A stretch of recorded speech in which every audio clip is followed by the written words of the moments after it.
Next हम देख लेते हैं एक और एप्लीकेशन डेरिवेटिव्स की, जो कि होते हैं मैक्सिमा और मिनिमा। तो मान लीजिए कि आपके पास एक फंक्शन है which varies with x as given in this graph.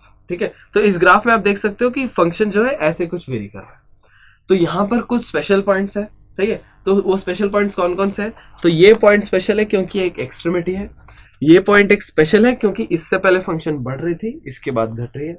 Next similarly ये पॉइंट स्पेशल है क्योंकि इससे पहले फंक्शन घट रही थी और इसके बाद बढ़ रही है। सिमिलरली ये दोनों पॉइंट्स भी स्पेशल है, और लास्ट ये भी एक एक्सट्रीमिटी है इसलिए स्पेशल है। तो ये 6 पॉइंट्स क्या सिग्निफाई करते हैं? तो अगर आप इस पॉइंट को देखोगे तो this point is maximum close to itself, यानी इसके नेबर्स के कंपैरिजन में ये पॉइंट मैक्सिमम है, तो इसे लोकल मैक्सिमम कहा जाता है। This is called as local maximum. ठीक है, सिमिलरली इस पॉइंट के नेबरहुड में ये पॉइंट सबसे कम है, यानी this is called as local minimum. ठीक है, तो क्योंकि ये लोकल है यानी एक और पॉइंट होना चाहिए जो ग्लोबली मैक्सिमम या मिनिमम होना चाहिए। सही है, तो अगर आप इन सारे पॉइंट्स में देखोगे तो ये एक मैक्सिमम है, ये एक मैक्सिमम है, तो इन दोनों में से कौन सा ग्लोबल मैक्सिमम होना चाहिए? तो आपके हिसाब से ये होना चाहिए। बट अगर आप पूरे ग्राफ को देखो तो this point has a higher value than this, तो हम सारे मैक्सिमा और एक्सट्रीम पॉइंट्स में चेक करके बताते हैं कौन सा पॉइंट ग्लोबल मैक्सिमम है। तो इस केस में this point is global maximum. Similarly global minimum कौन सा होगा? तो यहां आप देख पा रहे हो कि एक्सट्रीमिटीज को भी मिला दूं तो भी ये पॉइंट हमारा ग्लोबल मैक्सिमम ही, ग्लोबल मिनिमम ही होता है, क्योंकि इस पॉइंट की वैल्यू सबसे कम है पूरे फंक्शन के लिए। So this forms the global minimum. ठीक है, तो अब नेचर वाइज तो हमने देख लिया। तो इस नेचर वाइज अगर हमने देख लिया, अब फंक्शन के हिसाब से हम कैसे बता सकते हैं कौन सा पॉइंट मैक्सिमम और कौन सा पॉइंट मिनिमम है? तो अगर हम इस मैक्सिमम पॉइंट की बात करें तो अगर हम यहां पर एक टेंजेंट बनाते हैं, टेंजेंट से हमें स्लोप पता चलता है कर्व का, तो अगर यहां टेंजेंट बनाए तो ये tangent parallel to x axis आने वाला है, तो क्लियरली उसका स्लोप 0 होगा। सिमिलरली यहां पर भी पैरेलली आने वाला है एक्स एक्सिस के, तो यहां भी स्लोप 0 होगा।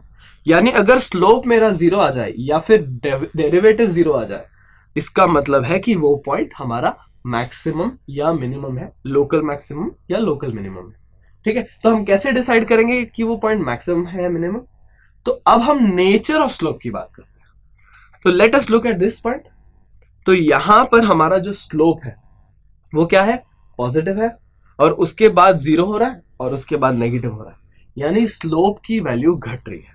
सही है, तो मान लीजिए हमारा फंक्शन f है, तो df बाई dx हमारा स्लोप हो गया। सही है, इसको स्लोप बोल देते हैं। तो स्लोप जब 0 होता है तब हमने मैक्सिमम देखा था, लेकिन अब आप स्लोप की चेंज देख रहे हैं।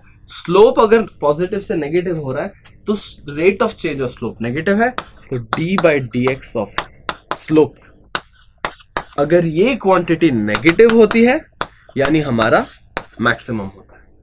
Similarly rate of change of slope जब पॉजिटिव होती है, तो यहां से देखते हैं नेगेटिव स्लोप 0 हो रही है और फिर पॉजिटिव हो रही है, तो rate of change of slope जो है वो पॉजिटिव है। तो जब d by dx of slope is equals to positive, this is the case of your local minimum.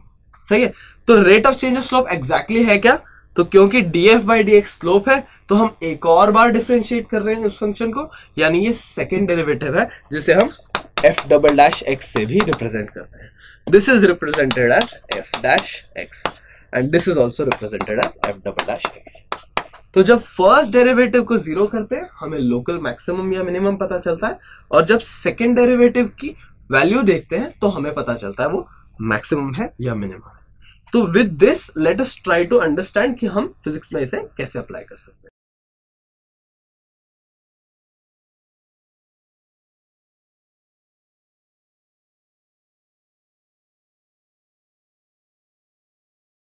So now that we have looked into maxima and minima, let us try to solve an example. तो हमारे पास दिया हुआ है कि a ball is thrown vertically upwards with an initial speed of 20 meter per second in the upward direction. We have to find out the maximum height reached by the ball given that the acceleration due to gravity is 10 meter per second in the downward direction. तो clearly यहां पर हमें initial velocity दी हुई है 20 metre पर second, और acceleration की value दी हुई है 10 मीटर पर second square in the downward direction. तो हमें निकालना है कि मैक्सिमम हाइट रीच क्या होगा। तो क्लियरली मैक्सिमम हाइट निकालना है तो हमें मैक्सिमम मिनिमा का कॉन्सेप्ट यूज करना पड़ेगा। तो मैं चाहता हूं कि आप वीडियो पॉज करके मैक्सिमम हाइट निकालने की कोशिश करें।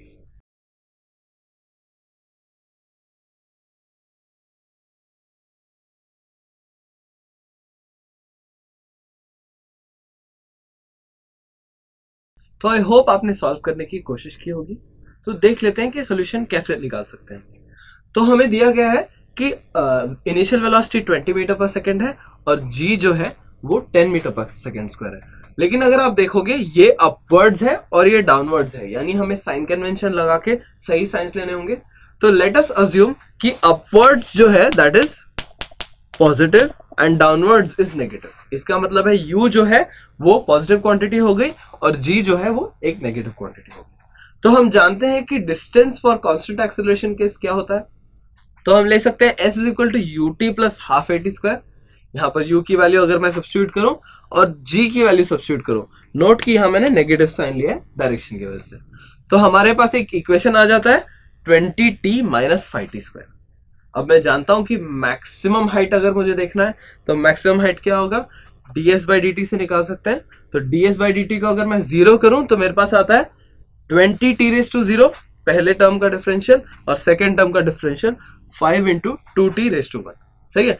तो यहां से मुझे आ जाता है कि टाइम जो है वो 2 सेकेंड जब होता है तब मेरी हाइट जो है वो मैक्सिमम या मिनिमम हो सकती है। ठीक है। नेक्स्ट अगर मैं कैलकुलेट करूं तो मेरे पास 20 मीटर आ जाता है। अब मैंने यहां पर डिसाइड कैसे किया कि ये मैक्सिमम हाइट ही होगा। तो अगर मैं इसे एक और बार डिफरेंशिएट करने की कोशिश करूं, यानी मेरा 20 माइनस 10t जो है उसे एक और बार डिफरेंशिएट करूं, तो मेरे पास सिर्फ एक -10 बचेगा जो कि एक नेगेटिव क्वांटिटी है। और यहां मैं देख सकता हूं मैक्सिमम के लिए सेकेंड डेरिवेटिव मेरी नेगेटिव होनी चाहिए।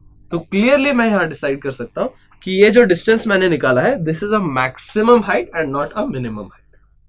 तो आई होप आपको समझ में आया होगा कि कैसे हमने एक सिंपल प्रॉब्लम जिसमें बॉल थ्रो किया गया था उससे मैक्सिमम हाइट हमने यहाँ निकाल ली है।